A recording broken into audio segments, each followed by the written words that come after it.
President Trump also announced a new trade deal with the UK. All that Britain demands in return is that we keep these two. It started as a whisper online and turned into a major headline. Meghan Markle had been exposed on Saturday Night Live. By the end of the night, social media was certain Meghan had just been humiliated. Clips were shared, headlines exploded, and commentators insisted SNL had aired Yacht Girl photos that sent Meghan into a private meltdown. The story spread so fast it felt undeniable. Except there was one problem. None of it matched what actually aired. Did this moment really happen the way people claim? Why is Meghan always at the receiving end of harmful jokes? Join us as we expose what really happened on Saturday Night Live. The actual May 2025 SNL joke. It all started during the Weekend Update segment of Saturday Night Live that aired on May 10, 2025, when co-anchor Colin Jost delivered a brief joke about Prince Harry and Meghan Markle. The setup involved a fictional scenario in which President Donald Trump announced a new trade deal with the United Kingdom. The entire joke lasted approximately 10 seconds and contained no visual elements beyond a single photo of the couple. President Trump also announced a new trade deal with the UK that will reopen British markets for American companies.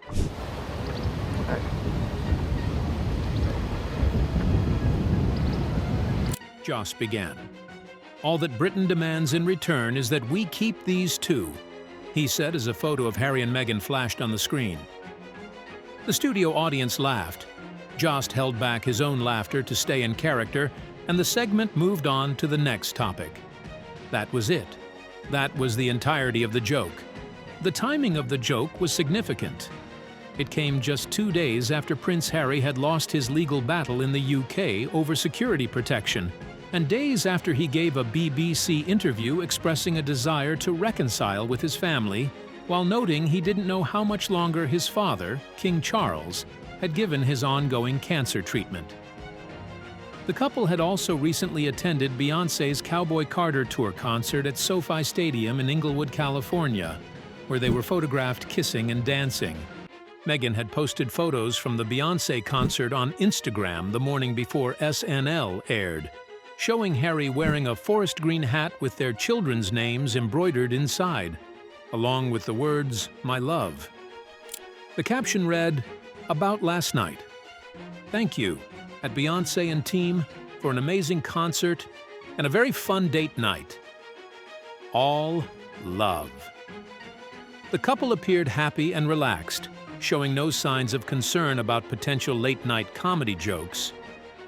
Page 6 reached out to representatives for Harry and Meghan after the SNL joke aired, but did not immediately hear back. This lack of response, standard practice for celebrities who don't comment on every late-night joke, was somehow interpreted by gossip sites as evidence that Meghan was furious or had lost it, despite zero actual evidence of any reaction whatsoever. The joke itself was mild compared to late-night comedy's typical treatment of public figures. SNL and other comedy shows regularly make fun of politicians, celebrities, and royals. The suggestion that the UK wouldn't want Harry and Meghan back was a commentary on the couple's fraught relationship with the royal family and British media, not a devastating personal attack. What seemed like a fleeting joke soon spiraled into one of the wildest online scandals. Yet this wasn't even the first time Saturday Night Live had turned its spotlight on the Duke and Duchess of Sussex. SNL's history with Harry and Meghan. Saturday Night Live's relationship with Prince Harry and Meghan Markle actually extends back several years, with the couple becoming occasional targets of Weekend Update jokes and brief references in sketches. It's not like I didn't care about details. I don't pretend to know much about things. Understanding this history reveals that the May 2025 joke was neither unprecedented nor particularly harsh by SNL standards. In April 2022, Colin Jost made a joke during a discussion about Elon Musk buying Twitter. "Come on, Elon built electric cars," Joss said. "He's going to Mars. Why is he even involving himself with Twitter?" It would be like if the Prince of England gave it all up just to marry an actor from Suits. The joke played on the perceived imbalance between Harry's royal status and Meghan's pre-royal career, suggesting Harry had sacrificed more for the relationship. In December 2022, following the release of Harry and Meghan's Netflix documentary series, comedian Martin Short took a lighthearted swipe at the couple during an opening monologue while co-hosting with Steve Martin. "You know, Steve, we are like Harry and Meghan," Short said. "No one's rooting for us, but you'll tune in to watch anyway." The joke was relatively gentle, suggesting the couple generated interest despite not being universally popular. An observation rather than a vicious attack. In December 2023, Colin Jost made a joke about Prince William and Kate Middleton's Christmas card that featured what appeared to be Prince Louis missing a middle finger due to a Photoshop error. A Christmas photo released by the royal family features a bad Photoshop job, where Prince Louis's finger appears to be missing. And "This is sweet. Meghan Markle said she has a finger they can use if they need it," Jost said. A pixelated photo of Meghan appearing to flip the bird was then shown alongside the whale's Christmas card. This joke actually positioned Meghan as giving the middle finger to William and Kate, suggesting family tension, but in a way that some Sussex supporters found amusing rather than offensive. The clip was viewed 123,000 times and liked almost 2,000 times after it was posted to X with the message "SNL has the best take on that Christmas card." It may come as a relief for Sussex supporters to see SNL take aim at the whales after Harry was widely ridiculed by late-night comedy shows following the release of his book Spare. The reaction demonstrated that SNL jokes about the royals often reflect existing cultural divisions rather than creating new ones. These jokes followed a consistent pattern. Brief mentions during Weekend Update, often tied to current news events, using the couple as a punchline, but not dedicating entire sketches to mocking them.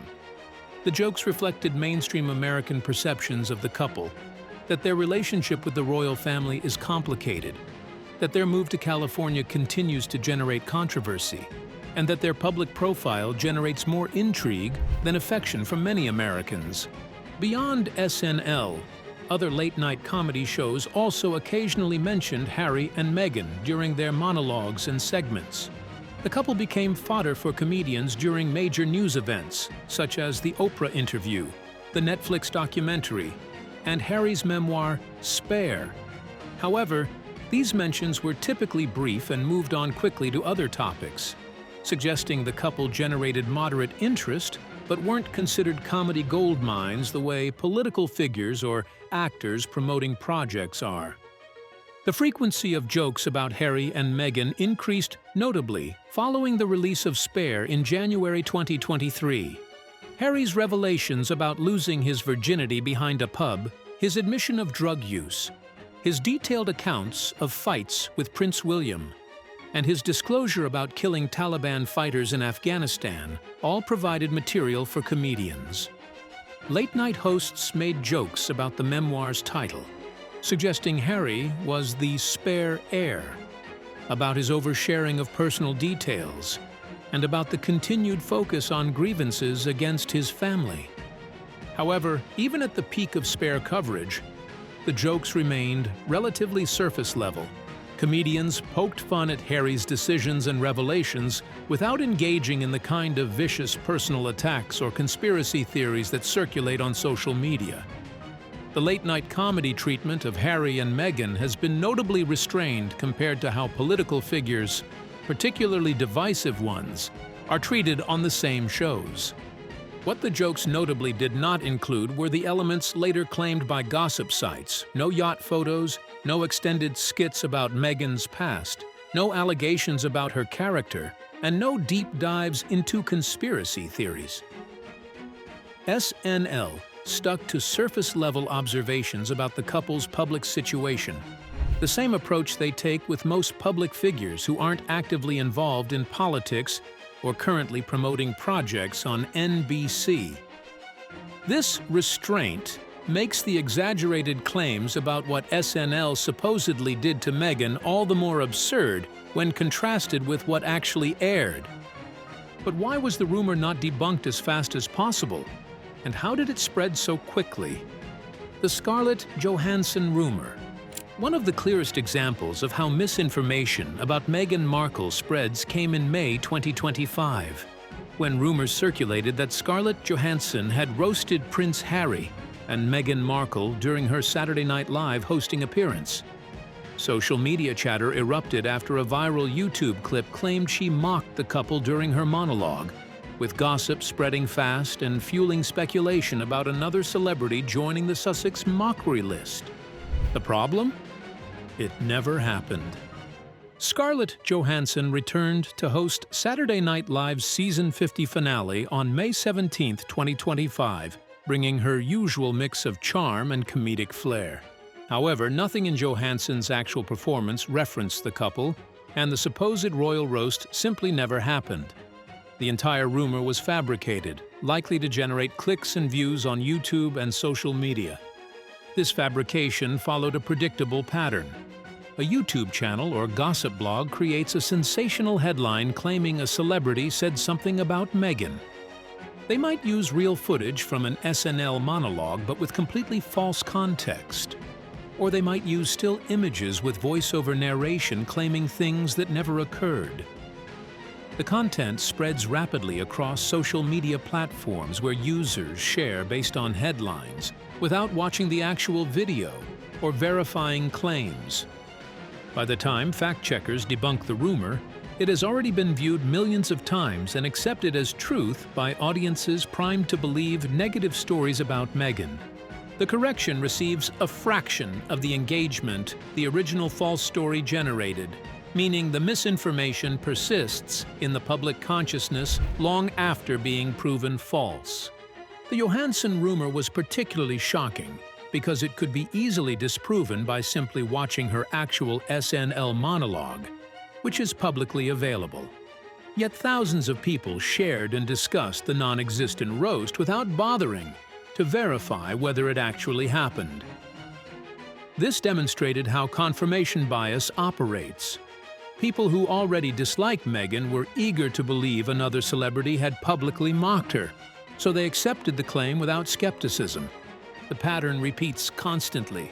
Claims about Meghan being mocked, humiliated, or exposed circulate widely on TikTok, YouTube, and gossip sites with sensational headlines and thumbnails designed to generate outrage and clicks. Most contain little to no factual basis but thrive because they tap into existing narratives about Meghan that certain audiences want to believe are true. Why are they always the target of jokes and fake headlines? Public opinion and the American perception. The SNL jokes about Harry and Meghan didn't occur in a vacuum. They reflected and influenced American public opinion about the couple, which has shifted considerably since they first moved to California in 2020. In December 2022, Americans still felt more positively about the couple, according to polling by Redfield and Wilton for Newsweek. Meghan was viewed positively by around 43% of Americans and disliked by 20%, giving her a net approval rating of +23 in data collected on December 5, 2022. While this showed Meghan remained more popular than not among Americans, it also revealed significant disapproval that would only grow over the following years. By October 2025, cultural commentators were openly discussing whether Americans despise Harry and Meghan. Maureen Callahan, a columnist and commentator, claimed on a podcast, "I hear this all the time from the Brits. What do Americans really think of Harry and Meghan? We despise them. We've had a conclave of sorts. We've come to a universal response. We despise them." However, reactions to Maureen's comments were polarizing online. While some Americans echoed the columnist's sentiment, Others pushed back against the idea that Harry and Meghan are widely despised. One viewer commented, "I don't despise Meghan and Harry. I just don't really care about them." This middle position, indifference rather than active hatred or support, likely represents a significant portion of American public opinion. The change in American sentiment can be attributed to several factors: the couple's extensive media presence, including their Oprah interview in March 2021, their Netflix documentary series Harry and Meghan, and Prince Harry's memoir, Spare, created a sense of overexposure. Many Americans who initially sympathized with their departure from royal duties grew weary of what they perceived as constant grievances and complaints about their privileged lives. The SNL jokes reflected this shift. When the couple first moved to America, late-night comedy largely left them alone or made gentle jokes that didn't question their basic narrative. By 2025, the jokes had become more pointed, suggesting the UK wouldn't even want them back and that Americans were stuck with them. This evolution in comedic treatment paralleled the broader evolution in public perception. Following the May 2025 SNL joke, one commentator noted, "Colin Jost's comedic spotlight captured how the couple's narrative has shifted from admiration to amusement, emphasizing the gradual decline in public sympathy and support for the royals." The observation highlighted that what had changed wasn't necessarily the couple's actions, but rather the public's patience for their continued presence in media and entertainment. While the public's perception had shifted from admiration to amusement, recent events might change that amusement to disdain. What is going on with Meghan and Harry? The Netflix downgrade and Archewell financial crisis. While headlines claimed Meghan was humiliated by SNL, her actual professional challenges were far more significant and real. And I think a lot of that gets lost in what can be super dehumanizing when you look at the clickbait culture. And in July 2025, reports emerged that Netflix would not be renewing the couple's $100 million deal when it expired in September. The original 5-year contract, signed in 2020, had been touted as a landmark partnership, with Netflix co-CEO Ted Sarandos saying they were incredibly proud that the couple had chosen Netflix as their creative home. However, in August 2025, what actually happened was more nuanced. Netflix downgraded the Sussexes to a first-look deal, similar to what they had done with the Obamas and other high-profile creators. This meant the exclusivity of the original deal was removed, giving Netflix the option to pick up productions rather than being obligated to fund them. It was a clear downgrade from the splashy original overall deal. The change pointed at disappointing performance from most of their projects. Meghan's lifestyle series, With Love Meghan, failed spectacularly, not cracking Netflix's top 1,000 shows for 2025. The show ranked at number 389 most watched on the streamer so far in 2025, according to Netflix's engagement report. Harry's documentary Polo performed even worse, ranking at number 3,436 most watched, reaching only 500,000 households. Royal expert Hilary Fordwich told Fox News that cancellation would be a proper response to ghastly ratings, since the only project they produced with financial benefit to Netflix was their initial mudslinging docuseries, Harry and Meghan. She noted it was rather foolish to have filmed 2 seasons of Meghan's lifestyle show without even waiting to gauge audience response to the first season.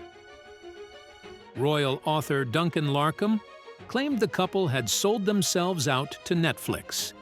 If they go on to lose all of their Netflix deal, it's going to come as a very bitter blow to them, he said. Effectively, they've sold themselves out, but they've run out of truth bombs.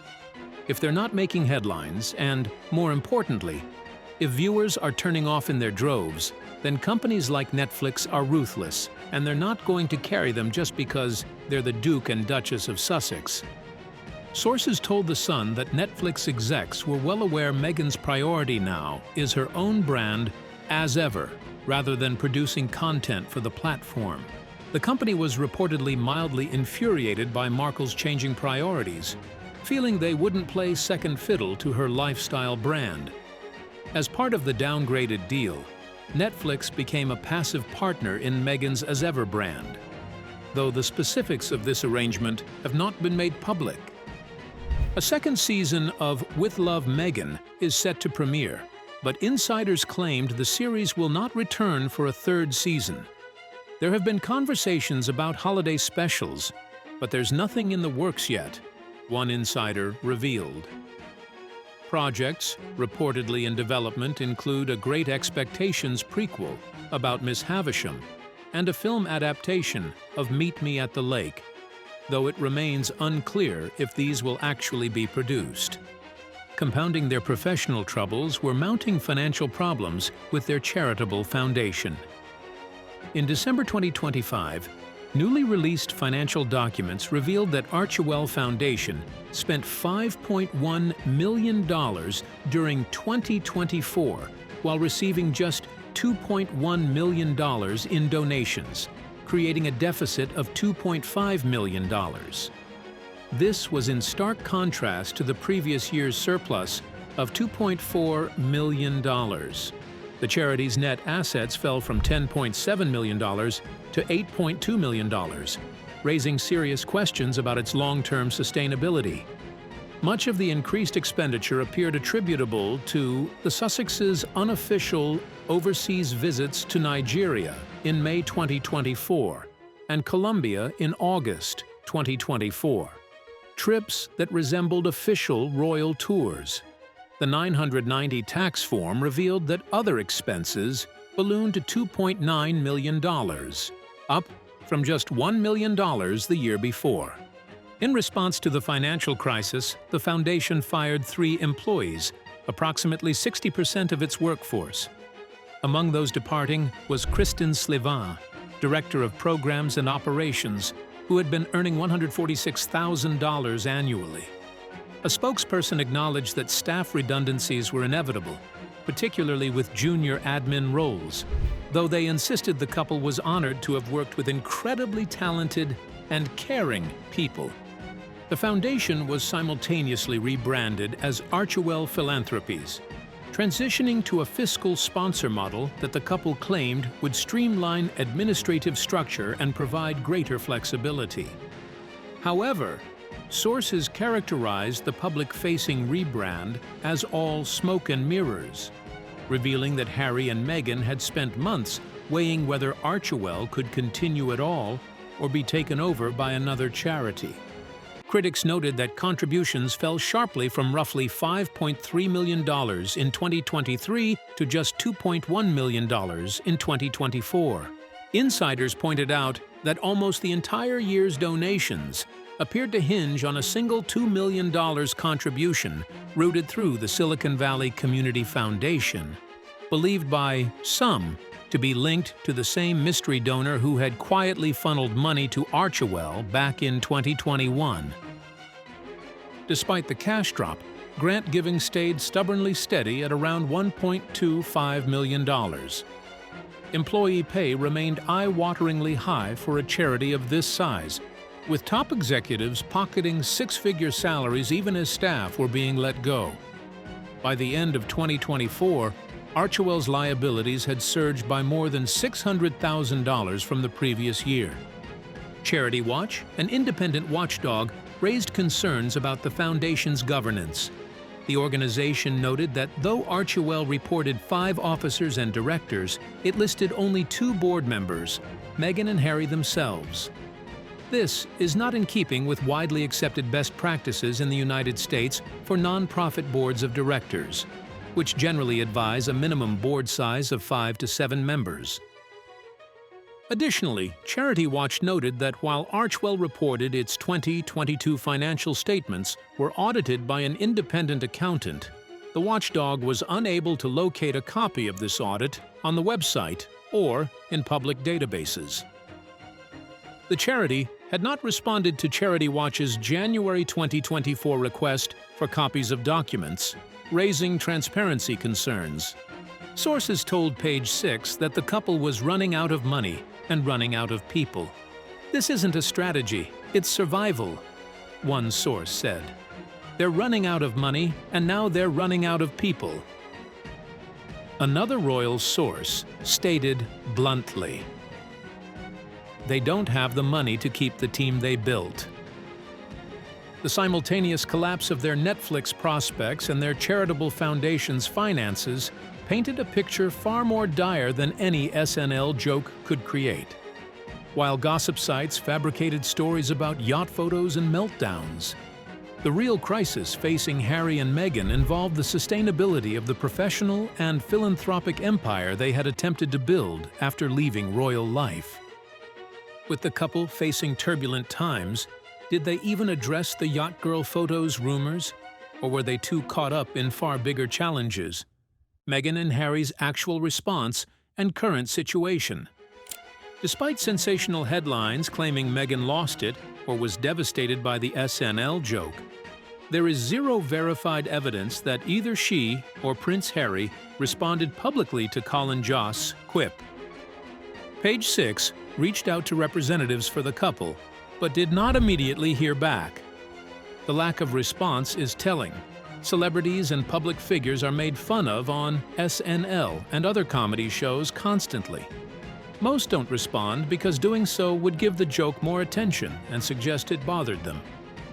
Harry and Meghan's silence on the SNL joke followed the same strategic approach used by countless other public figures, ignoring brief late-night comedy moments and moving on with their lives. The couple's current situation in Montecito, California, continues largely as before. Harry and Meghan are raising their two children away from the intense British media scrutiny that drove them from the UK. In a recent interview at Fortune's Most Powerful Women Summit, Meghan admitted they had no plan when they moved to California, saying, "I think 5 years ago was a very different situation for all of us. Archie was so little, and I had just got pregnant with Lily around that same time, so we were nesting and healing." Sources have indicated that Prince Harry has been blackballed from the royal family because none of them trust him or Meghan. "I genuinely think nobody trusts him, and that's the bottom line," a close source told Page 6. The royal family has major trust issues with him, and that's what's at the heart of everything. They don't trust him and Meghan, and that's why they can't have a relationship. Maybe there's room to forgive, but they won't forget. This royal family estrangement creates a complicated dynamic where Harry and Meghan are neither fully British nor fully American in terms of public identity. They've stepped away from royal duties but retain their titles. They live in America but remain fixated on their British royal connections through interviews, documentaries, and Harry's memoir. This liminal status makes them perpetual targets for commentary and criticism from both sides of the Atlantic. Their Netflix deal continues to generate projects, though with mixed reception. Meghan's lifestyle brand, American Riviera Orchard, has faced delays and criticism. Harry's Spare memoir became a bestseller, but also generated significant backlash for its revelations about the royal family. The couple exists in a strange space, where they generate enormous attention but increasingly negative sentiment from significant portions of both American and British audiences. The SNL joke reflected this awkward reality.